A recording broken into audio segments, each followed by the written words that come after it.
Well, this is John Black, super chemist. We're here going to tell you a story about my mother, right?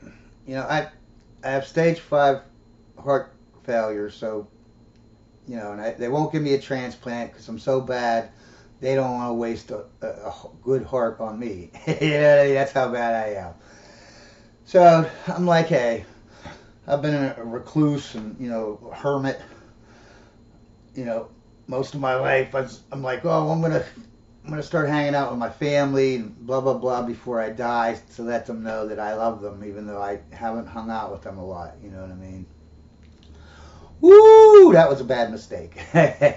Because all I found out was my entire family, because most of them are female. They all hate my guts because I have a penis. Yeah, who would have thought? Who would have thought? And what's funny is they all treat me great. They all treat me great. Don't get me. Well, my mother's kind of crazy. But all my sisters treat me better than I should be treated. Okay, so I'm not saying they treat me bad or whatever. But to hear them, like they had this cookout thingy that just nonstop. Men are horrible people. That 25% of what they talk, I never realized it because I wasn't paying attention. You know what I mean? But this last year, I started to pay attention, and all that their hate for men is pathological. I don't mean it's like, oh, I hate men, No, it's that kind of hate where they're clenching their fist and they're shaking. I hate men so much. I hate. That kind of pure hate, that pure concentrated hate that they have. And me thinking, oh, this hate, my mother's 82 years old. Yes, she hates men, but she isn't as bad as her daughters and her granddaughters and great granddaughters. She isn't that as bad because she hasn't been, indoctrinated, as much. No, no, no, no, no, no, no. Unfortunately, I found out that even 82-year-old women have this hate that's so deeply ingrained and so normalized that they can't even see it. Like these women, my entire family, I feel like I'm been transported back to 1800, right? To a family, not just a white family, but a white family that owned slaves. Because if you own slaves, you have to start hating them, or else your mind can't get over the fact that you're being so horrible that you have a slave. So your mind twists and turns everything around so that that slave used to be a rapist. If we let him go, he'd murder everybody. He'd kill babies. So they have to have this hate towards. You know what I mean. And now, every time I hang out with there's more than one family member, like more than one woman, I just feel like I'm been transported back to the 1800s, and they're talking about black people, but they're really just talking about men. But they do it the same hate, the same way, the same amount, just constantly, constantly, constantly, constantly. So anyways, my mother, 82 years old, she's been a Christian all her life, right? She goes, when I was a child, she used to drag us to church Saturday, Sunday, Wednesday, sometimes other days of the week. She reads the Bible now for, 8 decades, every night, 40 minutes, an hour a night, half hour to an hour every night. And what's funny is I show her passages in the Bible all the time. She's like, I never seen that passage.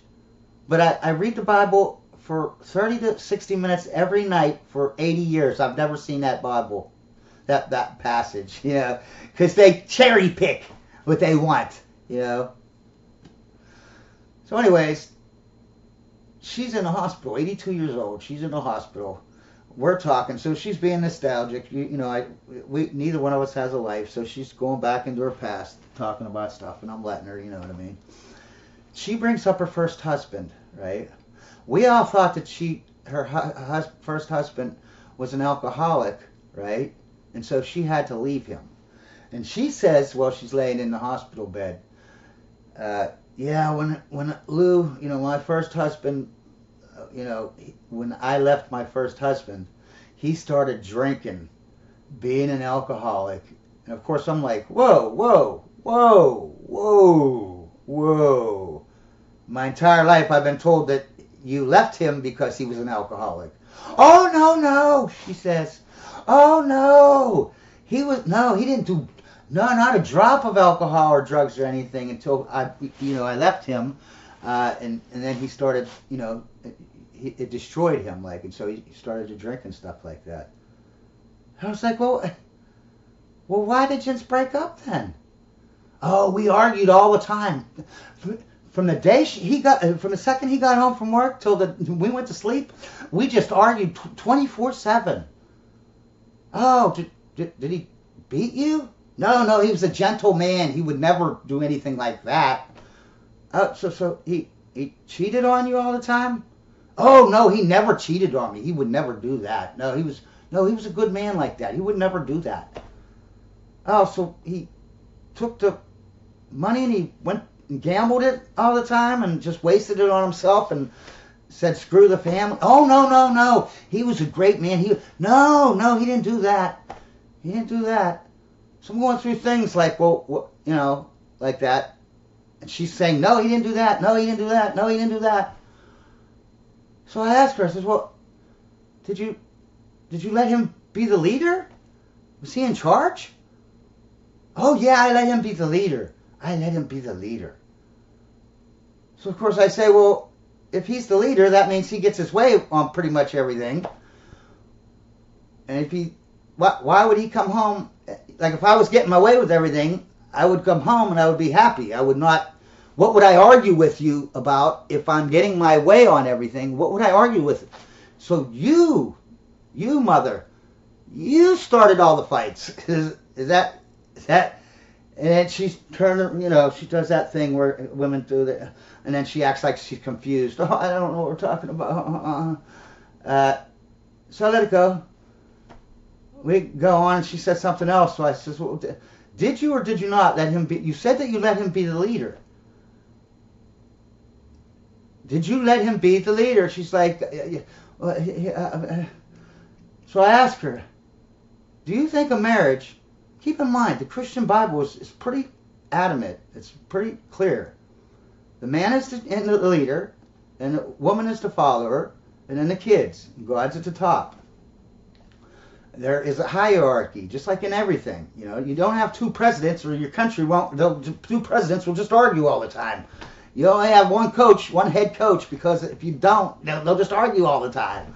It doesn't work that way when you have, you got to have a leader. So she says, so I says, oh yeah. So do you think a marriage is, the husband and the wife are equal, and it's a partnership, and that a marriage is a partnership? She says, well, yeah, I think they're equal. I says, well, if you think they're equal, how did you let him be in the leader? Like, you know what I mean? You didn't let him be the leader, did you? You told him he was the leader, but you didn't let him, did you? And she said, oh, this is because all men are horrible. You can't let them be leaders.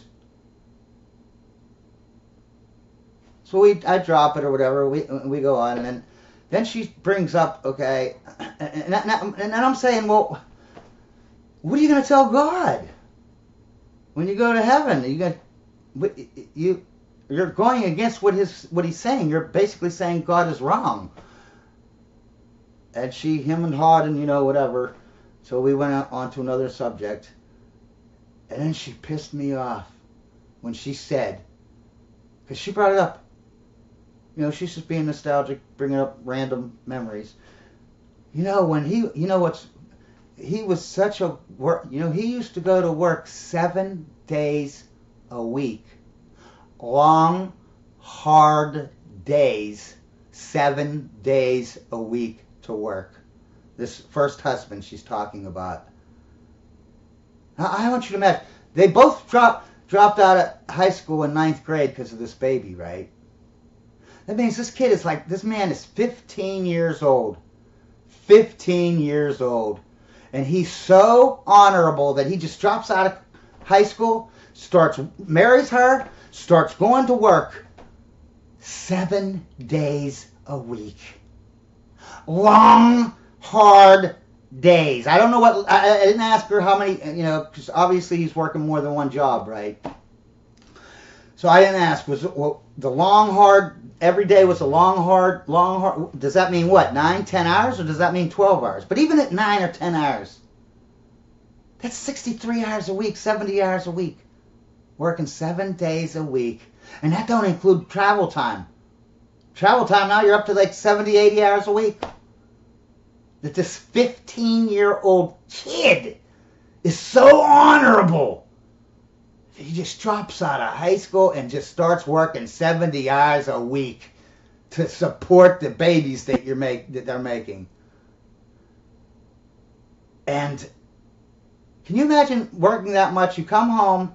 Do you really think that guy that's working 70 hours a week, 80 hours a week, do you think he comes home and has the energy to argue with his wife, start fights with his wife?